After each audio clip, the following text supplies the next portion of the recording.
ونسلم على رسوله الكريم أما بعد فأعوذ بالله من الشيطان الرجيم بسم الله الرحمن الرحيم إن الله وملائكته يصلون على النبي يا أيها الذين آمنوا صلوا عليه وسلموا تسليما اللهم صل على سيدنا مولانا محمد وعلى آل سيدنا مولانا محمد وبارك وسلم صلاة وسلام عليك يا رسول الله صلى الله تعالى عليه وآله وسلم۔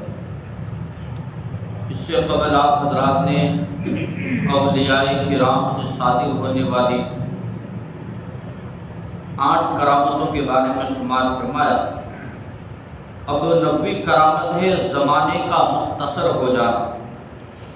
یہ کرامت بہت سے بزرگوں سے منقول ہے کہ ان کی صحبت میں لوگوں کو ایسا محسوس ہوا کہ پورا دن اس قدر جلدی گزر گیا گویا گھنٹہ 2 گھنٹے کا وقت گزرا ہو، 1 یا 2 کلاک کا وقت گزرا ہو، اتنا ہی وقفہ ان کو پتہ چلا اور کیا ہے ان کا پورا دن ان اللہ والوں کی صحبت میں گزر گیا۔ زمانے کا طویل ہو جانا، لمبا ہو جانا زمانے کا۔ ان کرامات کا ظہور بھی اکثر اولیاء کرام سے ہوا ہے، جیسا ان کے وقتوں میں اتنی برکت اللہ نے عطا فرمائی، جیسے امام شافعی اور حجت الاسلام امام غزالی، علامہ جلال الدین سیوطی، امام الحرمین شیخ محی الدین نووی وغیرہ علماء دین اس قدر کثیر تعداد میں انہوں نے کتابیں تصنیف فرمائی، کتابیں لکھی کہ اگر ان کی عمروں کا حساب لگایا جائے تو روزانہ اتنے زیادہ اوراق ان بزرگوں نے تصنیف فرمائے ہیں کہ کوئی اتنے زیادہ اوراق کو اتنی قلیل مدت میں نقل بھی نہیں کر سکتا۔ روزانہ اتنے صفحات انہوں نے کیا ہے کتابوں کے لکھ ڈالے کہ کوئی کتاب کیا ہے اتنے صفحات کیا ہے نقل بھی نہیں کر سکتا، اندر دیکھ کر کیا ہے دوسری کاپی بھی نہیں بنا سکتا، اتنے صفحات کیا ہے ان بزرگوں نے اپنی زندگی میں لکھ ڈالے۔ حالانکہ یہ اللہ والے تصنیف کے علاوہ دوسرے مشاغل بھی رکھتے تھے اور نفلی عبادت بھی کثرت سے پڑھا کرتے تھے۔ اسی طرح منقول ہے کہ بعض بزرگوں نے دن رات میں 8 ختم قرآن مجید کی تلاوت فرمائی ہے۔ 8 ختم قرآن مجید کی کیا ہے دن میں تلاوت فرمائی ہے۔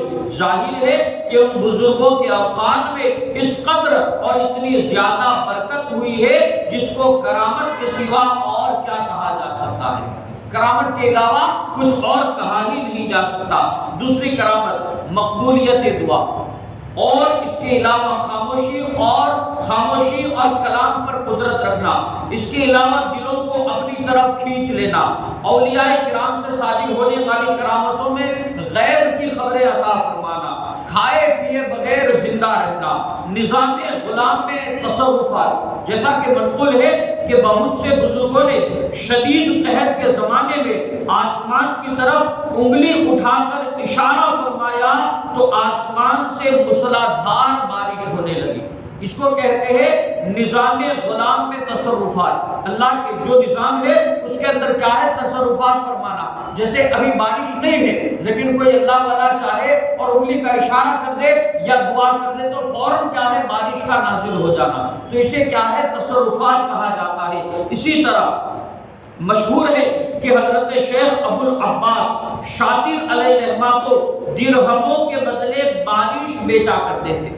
اگر کوئی انہیں درہم دیتا تو کیا ہے اگر وہ چاہتا کہ میرے کھیت میں بارش ہو جائے تو حضرت شیخ ابو العباس کو وہ درہم دے دیتا، وہ دعا فرماتے تو اسی کے کھیت میں کیا ہے بارش نازل ہو جایا کرتی تھی۔ تو ایسے بھی کیا ہے اللہ کے نیک بندوں کا گزر ہوا ہے۔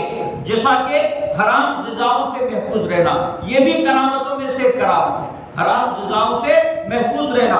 بہت سے اولیاء کرام کی یہ کرامت مشہور ہے کہ حرام غذاؤں سے وہ ایک خاص قسم کی بدبو محسوس کیا کرتے تھے۔